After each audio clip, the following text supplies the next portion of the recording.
Well, if I accomplished nothing else this week, I did get a new chair. And it's been that kind of a week where basically, let's call it 4:20 in the afternoon. I don't know what the fuck time it is, but anyway.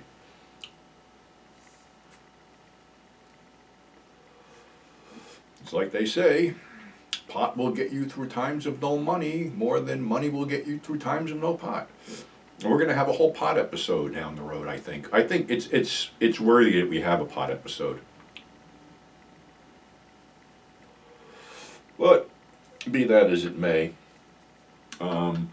somebody emailed me about sharksploitation movies of all things. I mean, sharksploitation. Did we really actually have any sharksploitation movies other than Jaws? Because Jaws was the one who kicked the door open, actually. And the funny thing was, my friend Bill Greffey, who did Mako Jaws of Death, came up with Mako Jaws of Death before Spielberg came up with Jaws. But when he pitched it, no one was interested. Of course, after Jaws came out, everybody called him up. Hey, you think you can still make that movie? Well, he did make that movie. So that would sort of be like one form of sharksploitation. Actually, they used real Mako sharks in that, and they used some really great character actors like Richard Jekyll, John Davis Chandler, and Harold Oddjob Sakata.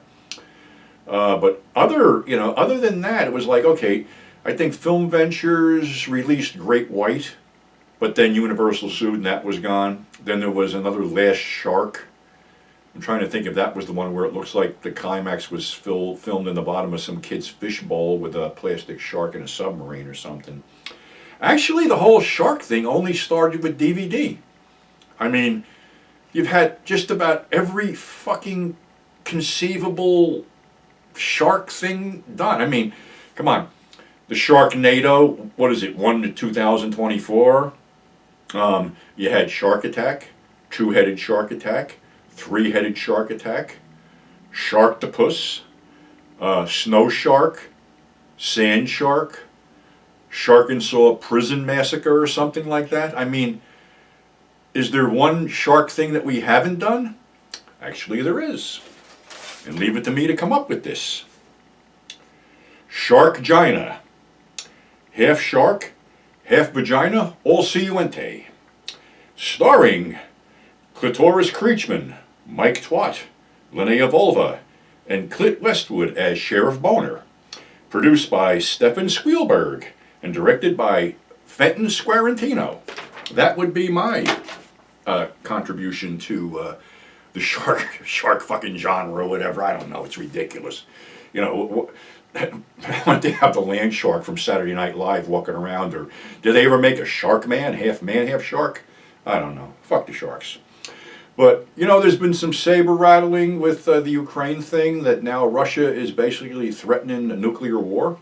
I feel like I'm back in the 50s, or 60s rather, when I was aware of nuclear war, because that's when we had the missiles pointed at us from Cuba and, all this other good shit, and the rhetoric bouncing around, or we're going to, I don't know what the fuck they're going to do. All I know is it's bad shit, but it brings me to the point of today's episode of Cold War Creatures, if I can get that up there. This was just put out by Arrow DVD, and it features 4 films by Sam Katzman, who were done for Columbia.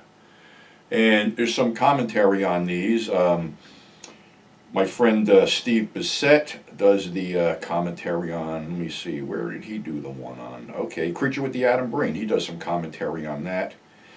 Kim Newman does little intros and tells us all about, these weird things and other things. But yeah, these damn things were on any kid growing up like in the 60s, like my age. I think they used to run these again on Channel 7's The Big Show, because they had, a whole slew of monster movies. And, some of these are better than others, but they're still a lot of fun, because Creature with the Atom Brain is basically this criminal who was kicked out of the country and, prohibited to come back, returns with the crazed German scientist who has figured out how to put atomic brains into dead bodies and make them, basically control them from a remote place and have them kill his enemies. A lot of radiation in this one. Again, star in this one's Richard Denning, actually. We'll get back, we'll do a little more with him later. The second feature is The Werewolf with Steve and Rich. I don't know if Steve actually went anywhere after The Werewolf, but there's another thing where a guy has a car accident and two friendly mad scientists take him in and shoot him up with some stuff that basically turns him into a werewolf. And of course he gets away and is wandering around confused, and basically the two scientists have to capture him and kill him, because if they don't, word of their experiments will get out. The only big star in this one, I'm trying to remember, is Don McGowan, who played the creature from the Black Lagoon and The Creature Walks Among Us. This next one is a real winner. Zombies of Moratao. This concerns a ship that was sunk with a bunch of seamen on board, and there was a catch of diamonds, and they're sort of cursed because people come looking for these diamonds and these underwater zombies kill them. If you're wondering where Shockwave's got the idea for underwater zombies, look no further. But, you know, these guys walk around with seaweed and they're indestructible, but you know what they're scared of? Fire. Now, dig this. They're soaking wet, yet people are repelling them by holding a torch there. This one has Allison Hayes in it, the 50-foot woman who somehow gets zombified. Now, the thing is, the only way to get rid of the zombies is basically to destroy the diamonds that they're guarding, because the diamonds are cursed. And this woman who's there, whose husband was the captain of the ship that went down, and he shows up with the seaweed garland around him, as most of them do. It's creepy and atmospheric, but you know, the whole thing with one guy throws a torch at the zombies, and the captain screams, "This ship's going to go on fire," and he just runs up and retrieves the torch and tosses it overboard. It's kind of funny in a sick kind of way, but these were a lot of fun. And last but not least is the giant claw. Now, the giant claw is this big bird that came out of another dimension that looks like Big Bird had sex with the Elephant Man. It's this lumpy bird that basically attacks planes and blows them up with a force field. And as the pilots are parachuting to safety, it swoops in and eats them. And if you really look at the guys that are getting eaten, they're laughing their asses off. Again, it's a fun set, you know, and it was like, you know, these all came out during the Cold War, and they all have some degree of nuclear kind of problem or some kind of radiation or some kind of weird shit going on. But after I watched these, I was digging around and I found another lost gem, which probably go better with late night noir. But here's one from 1948, Unknown Island. Again, starring Richard Denning, Bart McLean, and Virginia Gray. The blurb on this, I don't know if this is actually like poster or what, but it says, "See King Tyrant Lizards in Deadly Combat, color by Cinecolor." Well, it's this one pilot who was doing some scouting during World War II and flew over an island where he saw dinosaurs. He took a picture of them and never told anybody. So he goes to this seedy bar in Singapore looking for Captain Tarnowski, played by veteran tough guy Barton McLean, who's the captain of this tramp steamer. And he tells the story. He also has his fiancée, Virginia Gray, with him, who's pretty nice to look at, you know, in a 40s type of way. But, you know, something the chicks back then really didn't need any silicone or anything like that. They were pretty hot. But I digress. So anyway, this guy talks to Tarnowski about taking an expedition to this island to either take pictures of, I guess the whole crux was taking pictures of the dinosaurs. Tarnowski, however, will have other ideas. But he also tells him of a guy that has actually been on the island.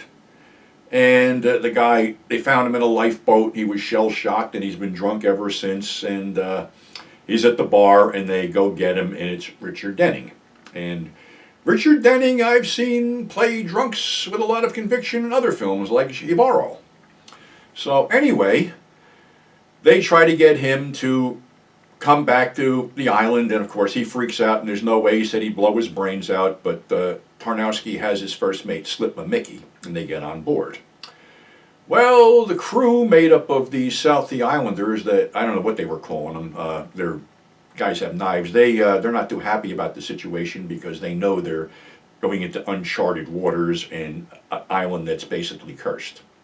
So what they do is they stage a mutiny, which they know about, and a couple guys get stabbed, and there's a battle going on, and you see a clock ticking during the battle. It takes them like 3 or so hours to put down the mutiny, but then they put it down and continue on to the island.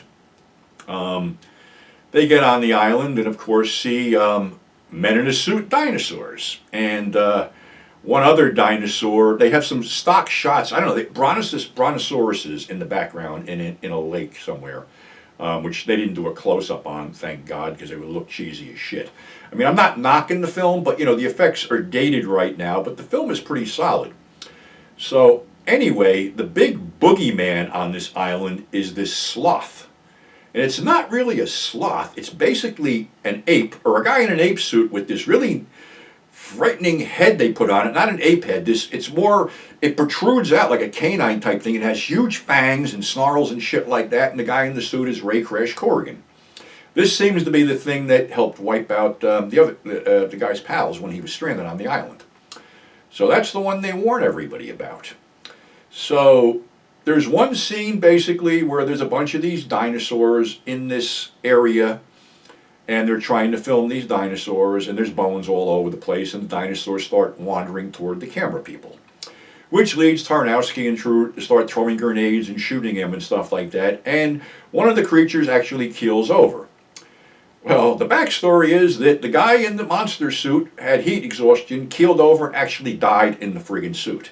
So director kept that in for some strange-ass reason, which is pretty sick when you think about it, but here's a guy that actually died during the filming of this movie. So there's another to-do where a native gets killed, and there's a battle, and Tarnowski and his first mate are having it out when one of the crewmen decides to let fly a knife, but unfortunately it hits the first mate in the back instead of Tarnowski. So all these native crew members escape in a boat, and the boat is destroyed on the reefs. So they're pretty much stranded on the island. So the one guy who was there says, I got off with a raft once, we can try it again. So they're building a raft. But Tarnowski has it in his head, he wants to take one of these creatures back. He also has the hots for Virginia Gray, so he separates her from the bunch of the group. There's a fight between him and the Richard Denning character Fairbanks, which leaves him pretty much knocked out, and is caught by the sloth creature, which you don't see anything happening, you just see the camera close on Tarnowski's face where he's in mortal terror. And there's one thing about this film, all the actors play it straight. I mean, they're acting like they're actual dinosaurs. They're looking into the camera like they're actually awed and scared and shit like that, which comes off pretty good. So now this sloth thing has killed Tarnowski and is pursuing the couple, when also a dinosaur shows up in front of them. They hide behind a rock which is hovering over a cliff, and the sloth creature and the dinosaur battle it out. And for 1948, it was no ratings back then, this ape thing, or sloth thing, or whatever the fuck it is biting chunks out of the dinosaur, you know, and blood's pouring out of it, and the dinosaur's like gnawing on his shoulder, and he's bleeding, and finally the dinosaur winds up getting tossed off the cliff, and the sloth creature staggers off to lick its wounds. And they get off the ship, and of course Fairbanks wins the girl. The girl's fiance is a complete piece of shit, just came for the photos, and she realizes she wasted her time, and all that shit. Richard Denny had been a leading man, you know, steadily in the 40s, and this was sort of his first foray into the horror sci-fi genre, but he stayed there. Interestingly enough, he was in A Creature from the Black Lagoon, 1954, Target Earth, the aforementioned Creature with the Atom Brain, The Day the World Ended, which I think I covered before, The Black Scorpion, and Twice Told Tales, along with a few other AIP things and, you know, B-type movie things. He retired to Hawaii, and the producers of Hawaii Five-0 asked him if he would play the governor of Hawaii. And he said, yeah, as long as I don't have to do it every show. So basically, he cameoed as the governor of Hawaii in Hawaii Five-0 from 1968 to 1980. He was also married to Evelyn Ankers, who was in Universal's The Wolfman. And I don't know exactly when he passed away, but he was retired when he was doing the Hawaii Five-0 stuff. And pretty much, he lived on the island, and that was pretty cool. He was like one of those guys in the mode of John Agar was. He fought a lot of monsters in the 50s. These were basically the two, as far as I can think of, the two leading guys who were always fighting big monsters in the 50s. So, I want to thank you all for subscribing. Thank you all for tuning in. Still trying to help the people of Ukraine and the pets. I did something before.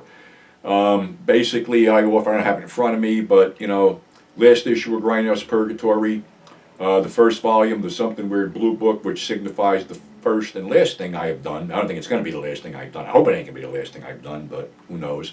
And an autographed 8x10 if you just want to flip 20 bucks, 20, 25 bucks, whatever. It goes to help displaced pets that are really suffering too. So that's our show for today. So this is 42P saying stay safe. Thanks for tuning in, and we'll catch you on the flip side.